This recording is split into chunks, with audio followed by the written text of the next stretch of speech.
یہ سمجھتے ہیں کہ یہ قانون صرف کمیوں کے لیے ہے، یہ صرف عام لوگوں کے لیے قانون ہے، ہم کوئی بہت ہی خاص چیز ہے جو قانون سے اوپر ہے۔ اور یہ سب سے بڑا مسئلہ ہے پاکستان کا۔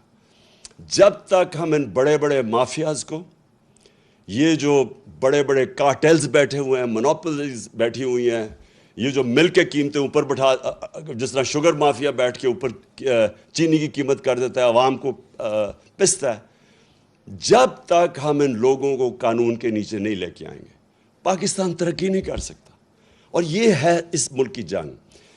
آج سے 26 سال پہلے میں نے جب اپنی پارٹی اناؤنس کی تھی، تحریک انصاف، اس کا مطلب ہی یہ تھا، کیونکہ میں تو باہر دنیا میں دیکھ لیا تھا، میں تو برطانیہ میں یہ جو قانون کی حکمرانی دیکھ لی تھی، وہاں تو کوئی قانون کے اوپر نہیں ہے۔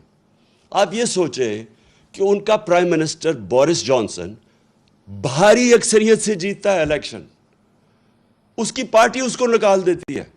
کیوں نکالتی ہے؟ صرف ایک چیز سے، انہوں نے کہا سب کے لیے قانون تھا کہ کرونا کے دوران آپ نے اکٹھے نہیں ہونا، تو آپ کیوں اکٹھے ہو گئے؟ اس چیز کے اوپر اس کو نکال دیتے ہیں۔ یہاں اربوں روپے کی پراپرٹیز ان کی باہر پکڑی جاتی ہیں، جواب دے نہیں سکتے، اور وہ لیڈر بنے ہوئے ہیں۔ اور اس کی دو وجوہات ہیں۔ سب سے پہلی کہ اس ملک کے اندر ہم نے آنے نہیں دی قانون کی حکمرانی۔ یا ملٹری ڈکٹیٹرز تھے، وہ ویسی قانون کے اوپر تھے، وہ ویسی قانون توڑ کے آتے تھے۔ پچھلے 62 سال میں آدھا وقت ملٹری ڈکٹیٹرز رہے ہیں اور آدھا وقت یہ دو خاندان رہے ہیں، اور یہ دو خاندان جب بھی ان کو کوشش کرتے ہیں، ان کے کرپشن کیسز، یہ سارا وقت یا تو ملک سے باہر بھاگ جاتے ہیں، اور یا پھر یہ سارا وقت یہ کہتے ہیں کہ جی آپ کی جرت کیسے پڑی کہ ہمیں قانون کے نیچے لانے کے لیے۔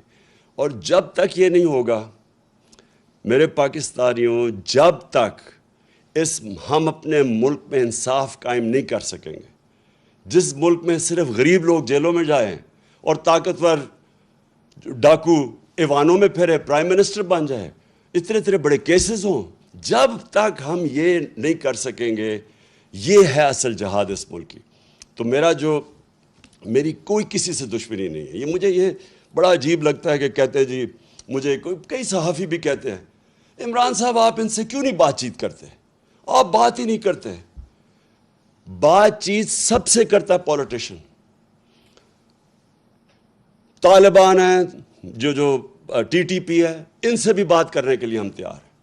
ہم وہ جو بلوچستان کے اندر جو سیپریٹسٹ ہیں، ان سے بھی بات کر سکتے ہیں۔ سندھ میں جو کہتے ہیں سدھو دیش، ان سے بھی سب سے بات کر سکتے ہیں۔ لیکن جس دن آپ چوروں کے ساتھ ڈیل کرتے ہیں، آپ کا معاشرہ تباہ ہو جاتا ہے۔ میں آپ سے پوچھتا ہوں، کیا اگر آپ کے گھر کا کوئی ڈاکہ مار لے اور آپ کہیں جی آپ اس سے بات کریں، آپ کیوں نہیں بیٹھ کے بات چیت کر دیتے؟ تو وہ تو سارے ڈاکے مارنے شروع ہو جائیں گے۔